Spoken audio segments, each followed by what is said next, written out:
নমস্কাৰ সকলোকে মই জয় মোৰ ইউটিউব চেনেল লানুজ্যোত সকলোকে স্বাগতম জনাইছোঁ আজি মই ক্লাছ 12 দ্য লাষ্ট লেছন এই পাঠটি অসমীয়াত আলোচনা কৰিম কাহিনীটো পঢ়াৰ আগতে আমি প্ৰথমে লেখকৰ পৰিচয়খিনি জানি ল'ম আলফন্স ডাউডেট 1840 পৰা 1897 অৰ্থাৎ আলফন্স ডাউডেটৰ জন্ম হৈছিল 1840 আৰু মৃত্যু হৈছিল 1897 was a French novelist and short story writer তেওঁ এজন কি আছিল ফ্ৰান্সৰ নভেলিষ্ট মানে উপন্যাসিক যি উপন্যাস লিখে এণ্ড শ্বৰ্ট ষ্টৰী ৰাইটাৰ আৰু চুটি গল্পৰ লেখক আছিল তেওঁ the last lesson is set in the days of the Franco Prussian war in which France was defeated by Prussia led by বিছমাৰ্ক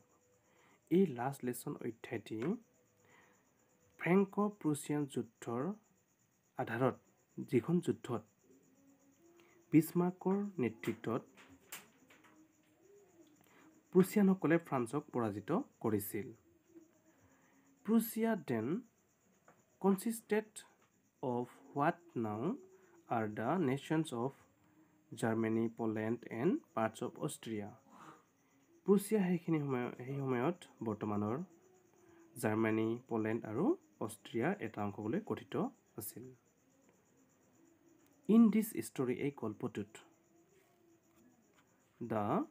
French districts of Alsace and Lorraine have passed into Prussian hands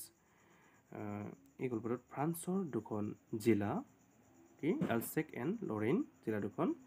Prussian সৈন্যসকলৰ হাতত গুচি যায় read the story to find out what effects this had on life at school কাহিনীটো পঢ়ি স্কুলীয়া জীৱনত ইয়াৰ প্ৰভাৱ কি বিচাৰ কৰা I started for school very late that morning and was in great dread of a scolding, especially because M. Hamel had said that he would question us on participles, and I did not know the first word about them. I started for school very late that morning. সেইদিনাখন ৰাতিপুৱা মই স্কুলত পলমকৈ গৈছিলোঁ and was in great dread of scolding মানে গালি শপনি dread মানে ভয় আৰু মোৰ গালি শপনিৰ প্ৰতি বৰ ভয় হৈছিল গালি পাৰিব বুলি স্পেচিয়েলি বিশেষকৈ এম হেমেলৰ গালিৰ প্ৰতি মই খুব ভয় খাইছিলোঁ কাৰণ M Hamel had said that M হেমেলে কৈছিল যে সেইদিনাখন আমাক সকলোকে পাৰ্টিচিপলৰ বিষয়ে প্ৰশ্ন সুধিব আৰু মই পাৰ্টিচিপলৰ প্ৰথম শব্দটোকে জনা নাছিলোঁ পাৰ্টিচিপল মানে কি ফৰ এ মোমেণ্ট কিছু মুহূৰ্তৰ বাবে I thought of running away দৌৰি পলাই যাম and spending মানে কটোৱা the day out of doors সেইদিনাখন কিছু মুহূৰ্তৰ বাবে মই ভাবিছিলোঁ যে মই দৌৰি পলাই যাম আৰু দিনটো বাহিৰতে কটাম It was so warm, so bright. সেইদিনাখন বতৰটো খুব গৰম আৰু ফৰকাল আছিল The birds were chirping at the edge of the woods. হাবিৰ কাষতে চৰাইবোৰে কান্দি আছিল হুলস্থুল সৃষ্টি কৰি আছিল And in the open field back of the sawmill, the Prussian soldiers were drilling. আৰু কাঠফলা মিলৰ পিছফালে মুকলি পথাৰত প্ৰুছিয়ানসকলে প্ৰশিক্ষণ লৈ আছিল It was all much more tempting মানে আকৰ্ষণীয় than the rule for participles আৰু পাৰ্টিচিপলৰ নিয়মবোৰতকৈ এইবোৰ যথেষ্ট আকৰ্ষণীয় আছিল but I had the strength to resist আৰু মই নিজকে বৰ কষ্টৰে বাধা দিছিলোঁ in hurried off to school আৰু মই স্কুললৈ লৰ মাৰিছিলোঁ অৰ্থাৎ স্কুললৈ খৰধৰকৈ গৈছিলোঁ When I passed the town hall there was a crowd in front of the bulletin board যেতিয়া মই টাউন হল পাৰ হৈছিলোঁ তেতিয়া তাত বুলেটিন বৰ্ডৰ সন্মুখত মানুহৰ ভিৰ আছিল Crowd mane fear, manhor fear. For the last 2 years, all our bad news had come from there. The lost battles, the draft, the orders of the commanding officer, and I thought to myself, without stopping, what can be the matter now? যেতিয়া মই town hall পাইছিলোঁ তেতিয়া তাত bulletin বৰ্ডৰ সন্মুখত মানুহৰ ভিৰ আছিল যোৱা 2 বছৰ ফৰ দ্য লাষ্ট 2 years মানে যোৱা 2 বছৰ ধৰি তাৰ পৰা বেয়া খবৰবোৰ পাই আহিছিলোঁ বেড নিউজ মানে বেয়া খবৰবোৰ পাই আহিছিলোঁ সেই বুলেটিন বৰ্ডখনত যেনে দ্য লষ্ট বেটেলছ যুদ্ধত পৰাজয় দ্য ড্ৰাফ্ট হেনান মকৰলৰ সৃষ্টি the orders of the commanding অফিচাৰৰ আদেশ and I thought to myself আৰু মই নিজকে ভাবিছিলোঁ যে without stopping what can be the matter now আৰু মই তাতে নৰখাকৈ ভাবিছিলোঁ যে কি হ'ব পাৰে তাতে কি খবৰ আহিব পাৰে next then as I hurried by as fast as I could go the blacksmith watcher who was there with his apprentice reading the bulletin called after me, don't go so fast, Bob. You will get to your school in plenty of time. Then as I hurried by as fast as I could go. তাৰপাছত মই যিমান পাৰি বেগাই যাবলৈ ধৰিছিলোঁ The blacksmith watcher who was there with his apprentice reading the bulletin board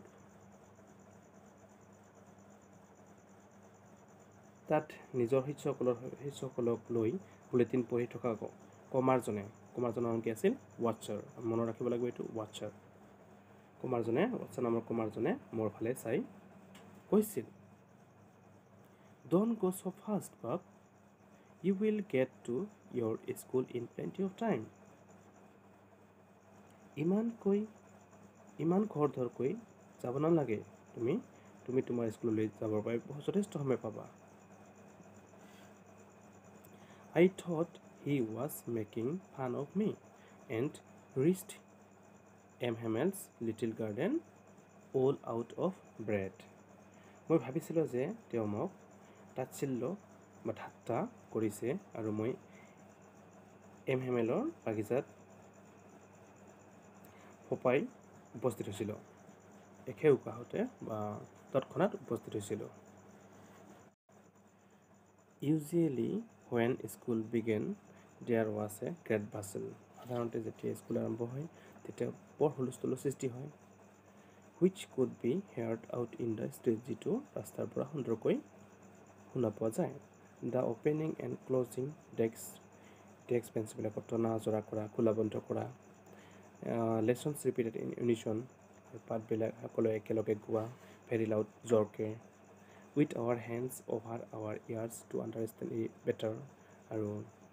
তেতিয়া আমাৰ নিজৰ কাণৰ ওপৰত হাতবিলাক থৈ তাক ভালদৰে বুজাৰ চেষ্টা কৰা and the teacher's great ruler rapping on the table আৰু শিক্ষকজনে তেওঁৰ ৰুলাৰডালেৰে টেবুলত খটখট শব্দৰ সৃষ্টি কৰা ইত্যাদি but now it was all so still কিন্তু এতিয়া আজি সকলো নিস্তব্ধ I had counted on the commotion to get to my desk without being seen আৰু মই কোনো নেদেখাকৈ মই আশা কৰিছিলোঁ যে কোনো নেদেখাকৈ মই তাতে গৈ বহিম বুলি আশা কৰিছিলোঁ but of course কিন্তু অৱশ্যে that day সেইদিনাখন everything had to be as quiet as Sunday morning কিন্তু সেইদিনাখন দেওবাৰ নাছিল কিন্তু দেওবাৰৰ দৰে নিস্তব্ধ হৈ আছিল Through the window, I saw my classmates already in their places and M. Hamel walking up and down with his terrible iron ruler under his arm. Through মানে জৰিয়তে the window, মই খিৰিকীখনৰ জৰিয়তে I saw my classmates মোৰ class সহপাঠীসকলে already in their places সিহঁতে নিজৰ স্থানত বা আসনত বহি আছে and Hamel walking up and down with his terrible iron ruler under his arm. আৰু Hamel তেওঁৰ যেটা ruler আছে স্কেল যিডালেৰে আমাক শাসন কৰে স্কেল তাক আমি স্কেল বুলি কওঁ ৰুলাৰডালেৰে তেওঁৰ বাহুত লৈ ইফাল সিফাল কৰি আছে I had to open the door and go in before everybody মই দুৱাৰখন খুলিছিলোঁ আৰু সকলোৰে আগেদি মই গৈছিলোঁ You can imagine how I blushed and how frightened I was. তুমি অনুমান কৰিব পাৰিবা ইমেজিন অনুমান কৰা কল্পনা কৰা যে মই কিমান লাজ আৰু ভয় কৰিছিলোঁ লাজ পোৱা বা ফ্ৰাইট মানে ভয় বাট নাথিং হেপেন কিন্তু একোৱেই নহ'ল মই ভাবিছিলোঁ কিবা কিবি কালি আপুনি পাৰিব বুলি বা মাৰিব বুলি ভাবিছিলোঁ বাট নাথিং হেপেন কিন্তু একোৱেই নকৰিলে Hamel saw me Hamel মোক দেখিছিল এণ্ড ছেইড ভেৰি কাইণ্ডলি আৰু বৰ নম্ৰতাৰে কৈছিল Go to your place quickly তোমাৰ নিজৰ আসনত গৈ বহা লিটিল ফ্ৰান্স এতিয়া আমি ল'ৰাজন যে ইমান সময় কৈ আছোঁ মই বুলি কোন হয় লিটিল ফ্ৰান্স ল'ৰাজনৰ নাম অৰ্থাৎ ছাত্ৰজনৰ নাম কি আছিল লিটিল ফ্ৰান্স হয় We were beginning without you কি কৈছে Hamel লিটিল ফ্ৰান্সক কি কৈছে Go to your place quickly তোমাৰ নিজৰ আসনত তুমি তৎক্ষণাত যোৱা আৰু বহি যোৱা We were beginning without you আমি আমাৰ পাঠদান তোমাৰ অবিহনে আৰম্ভ কৰিছোঁ I jumped over the bench and sat down at my desk মই বেঞ্চৰ ওপৰেদি গৈ মোৰ ডেস্কত বহিছিলোঁ Not till then when I had got a little over my pride did I see that our teacher had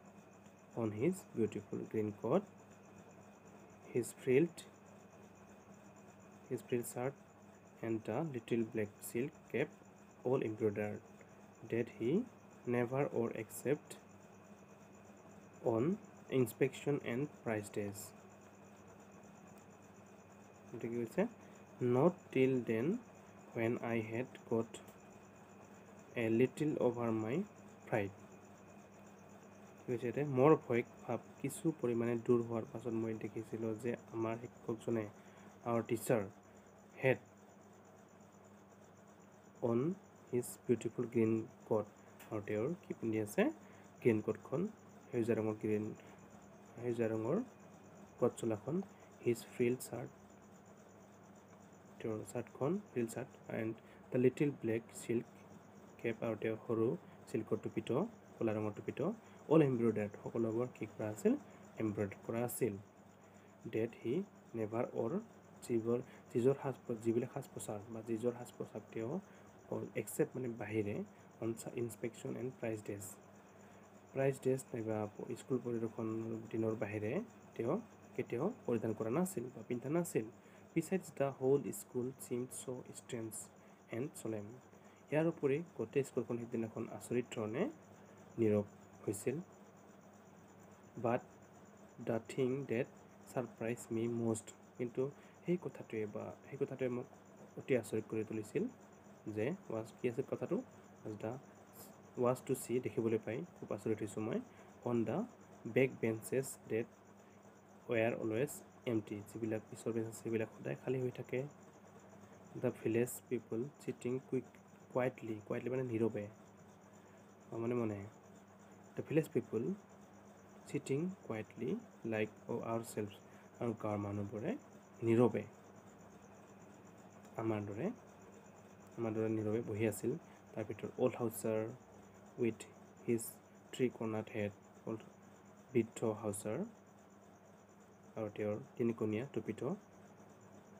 the former mayor প্ৰাক্তন মেয়ৰজন the former postmaster প্ৰাক্তন postmasterজন and several others আৰু বহুতো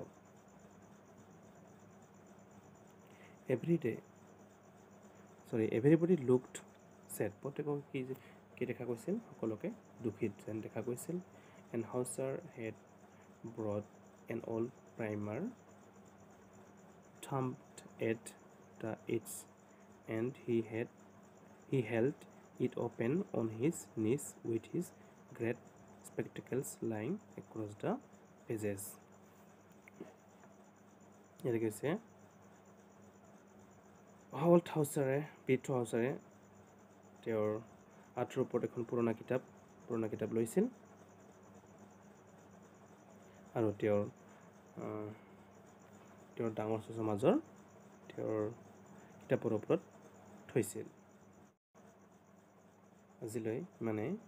এনেকুৱা ভিডিঅ'বোৰ পাই থাকিবলৈ হ'লে লাইক শ্বেয়াৰ আৰু ছাবস্ক্ৰাইব কৰিবলৈ নাপাহৰিব। ধন্যবাদ।